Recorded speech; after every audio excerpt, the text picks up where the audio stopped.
The difficult person might indeed be them, but remember, it might also be you. Why did I become an executive coach? I saw lots of great people fail to get ahead at work, while their much less talented peers blew right past them. That made me furious, but also curious. What were great people getting wrong? It came down to helping them re-examine what drove success, and then helping them make critical shifts, one hard truth at a time.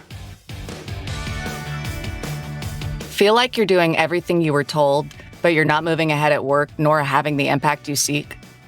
Then welcome to 97% Effective with Michael Wenderoth, where we skip feel-good, happy talk and engage experts in pointed conversations about what it really takes to move the needle at work and your career.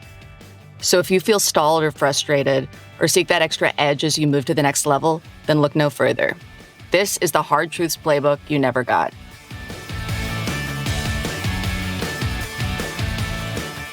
Hi, I'm Michael Wenderoth, and you're listening to 97% Effective.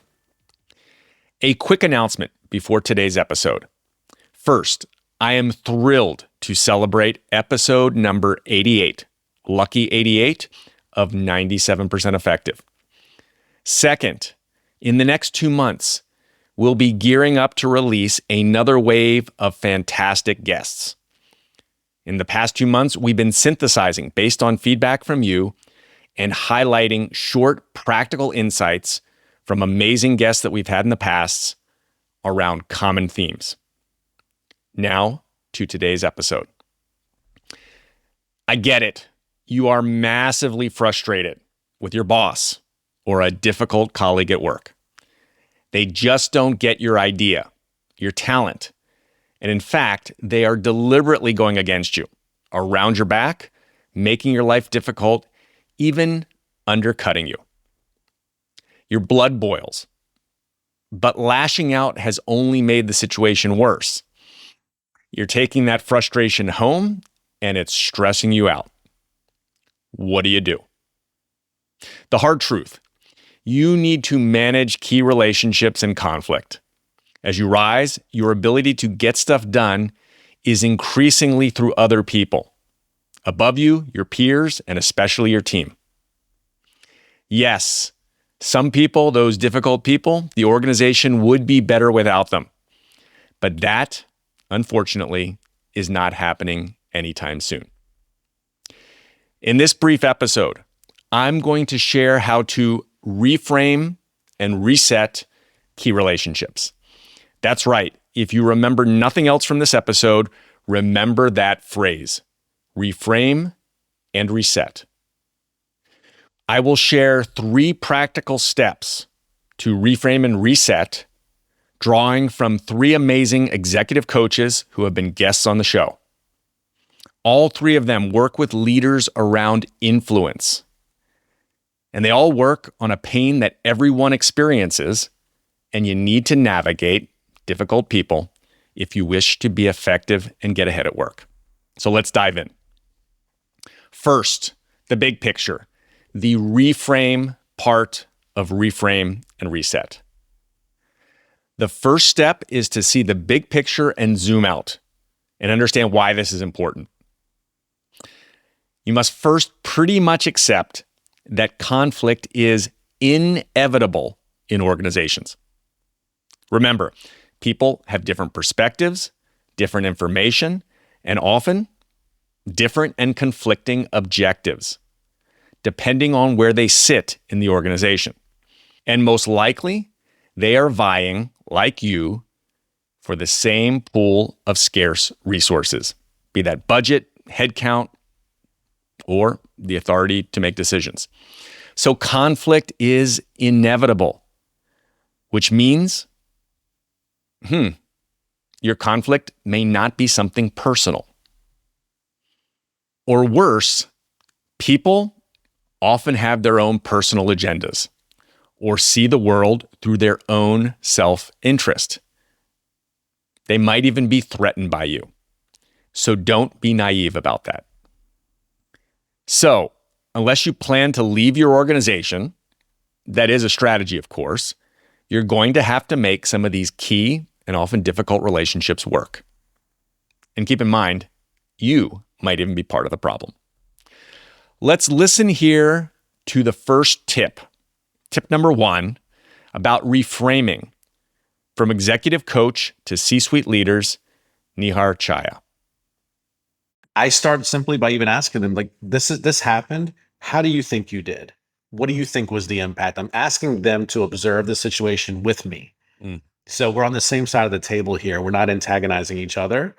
I would even encourage them to do that with their direct reports or their colleagues as well. Yeah. When you're able to look at the movie together, then you might start asking exploratory questions like, okay, what do you think worked well? And then, what could you do differently if you wanted a different outcome?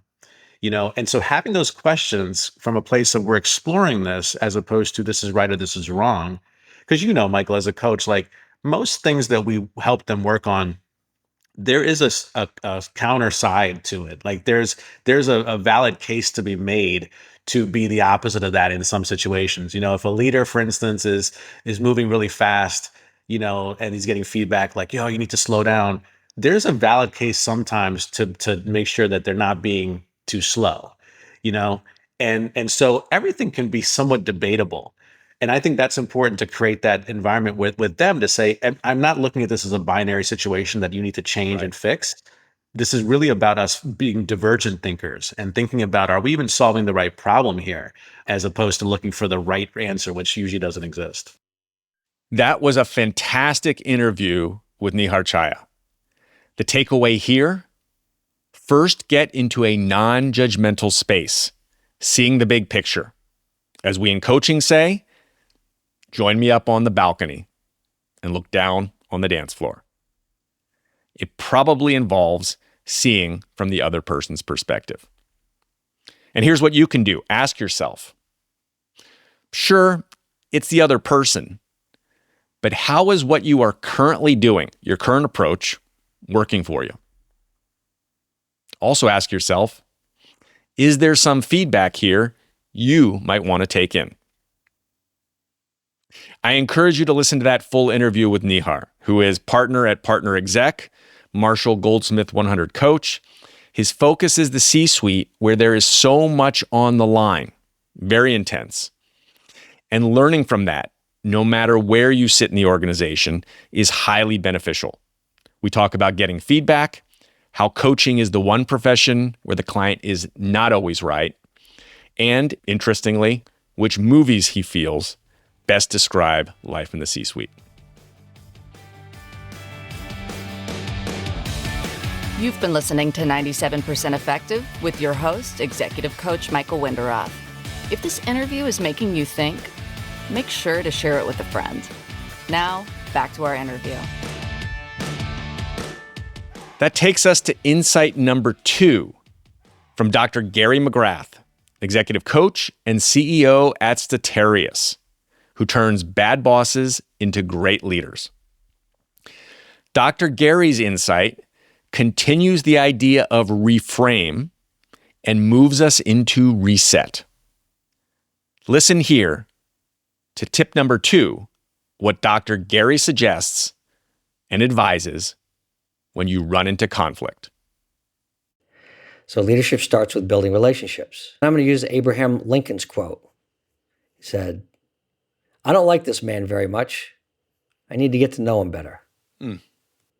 It's counterintuitive. A lot of times we push away from those people that we seem to are challenged by.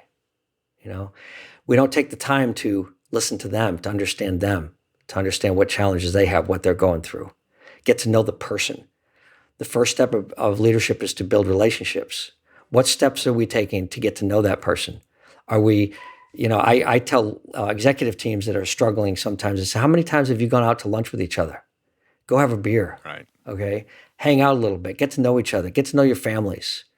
And then at least we can respect each other's position, hear it, and then argue about it. But we can do it respectfully and not take it, not think it's personal. Because of people's style, sometimes we take it personally, and they might not mean it that way.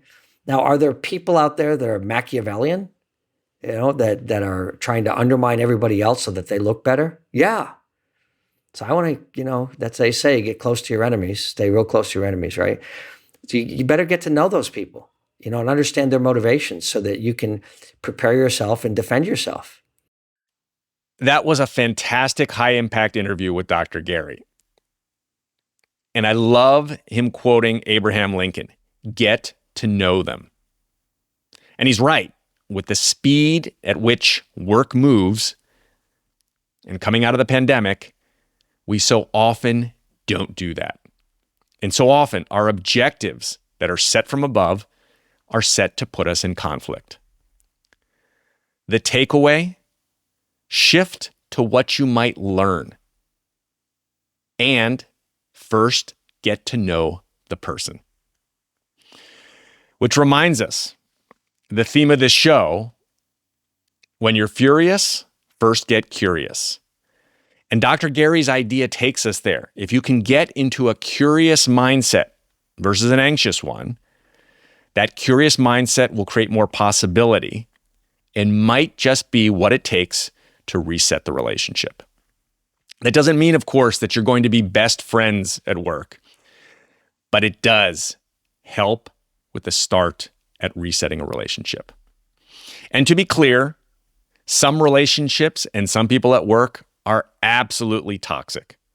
Dr. Gary in that interview draws a great distinction. If you are suffering, by all means, get out, get to HR.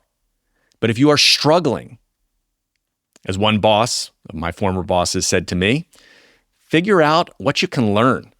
Try some new approaches, because you're absolutely going to need those throughout your career. And that takes us to tip number 3, reset, with executive coach and CEO of Polaris, L Bonita Patterson. Bonita is the author of 2 books, Communication Under Fire, How to Talk When Things Heat Up, and Emotional Intelligence in Action. We spoke about critical conversations when the heat is turned way up. Listen to what she says about the first critical step. You have a whole process, and your book goes into this, but what is a simple, effective technique to start people being more in tune with their emotions, or how they're bringing that into the communication? First of all, do a freeze frame. Get to a place of emotional neutrality. We are driven by emotions and energy. 2 things, energy and emotions, period, end of story. That's where it all starts. When you feel yourself in a situation and your brain just kind of freezes up, or you feel yourself about to say something in a way you don't want to say it, freeze frame and ask yourself what you are feeling, not what you're thinking. And many of the people we know are very cerebral also. And we go to our heads. What's the formula for this? I know what this means. This is the logic. I should definitely be able to share the logic with them, and they will totally go with it. Well, you got to get the emotions first, then the logic. So with yourself, the same is true. Get to yourself and ask yourself what you're feeling. And if you're not used to knowing what you're feeling, that's the first thing you have to practice, is learning to know that. Get to a place of emotional neutrality, and then you can work wonders from there. As you can tell, Bonita literally wrote the books on this topic and uses that all the time in one-on-one and group coaching. The takeaway here, get to a place of emotional neutrality. See the larger goal. In order to be strategic in finding a way to work with another person, particularly a difficult one, you need to be first in control of your own emotions. And the reset here is, as she says, de-personalize. Finally, I'd offer and add a 4th and final tip as you reset a relationship. And that tip, redirect. When you depersonalize, also think about redirection. Like pointing out a larger cause that you and your colleague are both working on. How it's not you versus them, but the organization that has put you or your teams in conflict. Redirection works wonders. So in summary, working with difficult people when you've got conflict, reframe and reset. Reframe. Get up on the balcony in a non-judgmental space, thinking about Nihar Chhaya's advice. Reframe and start to reset. Get to know the other person, their perspectives. Thinking about Dr. Gary and his advice. And finally, reset by following Bonita. Get to a place first of emotional neutrality. De-personalize. And as I suggest, consider redirection and sending that conflict that you may have away from the two of you. Following these tips will help you get critical relationships to work. The difficult person might indeed be them, but remember, it might also be you. See you next week on 97% Effective. Thanks for listening to 97% Effective, where we skip happy talk and help you break through and ascend one hard truth at a time. Help others discover this show. Leave a review and rating wherever you listen to your podcasts.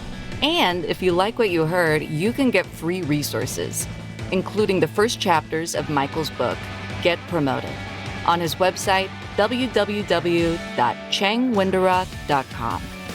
That's www.changwenderoth.com.